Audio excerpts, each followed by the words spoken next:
আসসালামু আলাইকুম ওয়া রাহমাতুল্লাহি ওয়া বারাকাতুহু। বক্তা বনাম শ্রোতা।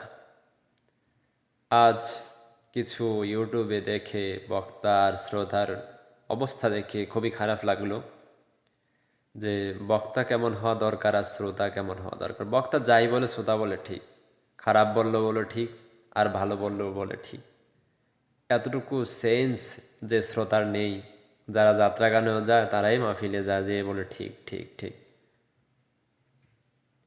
আজকে কয়েকদিন যাবৎ ইউটিউবে ঢুকিয়ে দেখতে পাই আবু তোহা মোহাম্মদ আদনান তিনি বলেছেন, তোমার আকিদার উপর আমি থুতু মারি, যে আকিদা তোমাকে জালেমের পক্ষে নেয়।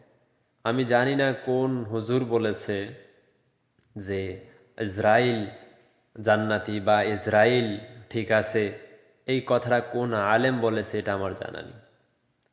অতএব একটা বিষয় সকলকে বুঝতে হবে, ইমানদার ওয়ালার চাইতে কাফেরদের চাইতে যারা মুনাফেক তাদের মাধ্যমে ইসলামের সবচেয়ে বেশি ক্ষতি হয় তাদের মাধ্যমে। যেমন আবদুল্লাহ ইবনে উবাই, আল্লাহ রসুল সাল্লাল্লাহু আলাইহি সাল্লাম বলেছেন, আবু জাহেলের শাস্তির চাইতেও তার শাস্তি বেশি হবে যারা মুনাফেক। আপনি ইমানদার দাবি করছেন কিন্তু আপনি সঠিক ইমানদার নন। আপনি সলাত আদায় করেন না, একজন হিন্দু খ্রিস্টানের মাধ্যমে ইসলামের ক্ষতি হবে না, কিন্তু আপনি যে ইমান আনার পর সলাত আদায় করেন না, আপনি যে ইমান আনার পর মিথ্যে কথা বলেন, আপনি যে ইমান আনার পর ঘুষ খান, আপনি যে ইমান আনার পরে মানুষের গীবত করেন, একজন ইহুদি দেখে বলবে এটাই বুঝি ইসলাম, এটাই বুঝি মুসলমানি ধর্ম, তাহলে আমাদের ধর্ম তার চেয়ে ভালো। অতএব যারা ইমান দাবি করে, ইমানদার বলে দাবি করে কিন্তু সত্যিকার অর্থে তারা ইমানদার নয়, তাদের মাধ্যমে ইসলামের সবচেয়ে বেশি ক্ষতিকর হয়। তাই এই বিষয়টা মাথায় রাখতে হবে। আর আকিদা বিষয়টা এটা আল্লাহ সুবহানাহু ওয়া তাআলা সবচেয়ে ভালো জানেন। আর তুমি যে আকিদার উপর থুতু মারো বলছো, তুমি তো আকিদা সম্বন্ধে জানোই না, তোমার আকিদাই তো ঠিক করতে পারো নাই। তুমি বলছো কিছুদিন আগে ঘোমটাওয়ালারা, ঘোমটার নিচে শয়তান বেশি থাকে, যারা ঘোমটা দিয়ে থাকে।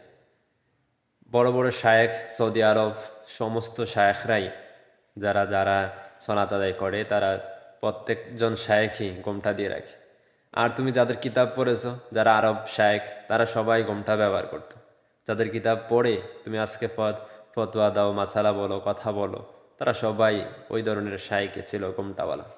অতএব যারা আহলে হাদিস তারা আমার মনে হয় 90% সঠিকই আছে। তাদের কোরআন সুন্নাহ তারা সবচেয়ে বেশি মানে এবং কি সবচেয়ে বেশি বোঝে, এবং কি সবচেয়ে বেশি তাদের কথাগুলাই কোরআন হাদিসের সাথে সবচেয়ে বেশি মিলে যায়।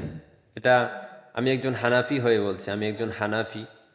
আমার বাপ দাদা 14 গোষ্ঠী হানাফি, আমি নিজেও হানাফি, কিন্তু আমি দেখেছি তাদের মাঝে গিয়েছি, তাদের সাথে সলাত আদায় করেছি, তাদের মাহফিলে গিয়েছি, মনে হয়েছে কোরআন ও হাদিসে সবচেয়ে বেশি তারাই চর্চা করে এবং কি তারাই সঠিকটা বলে থাকে।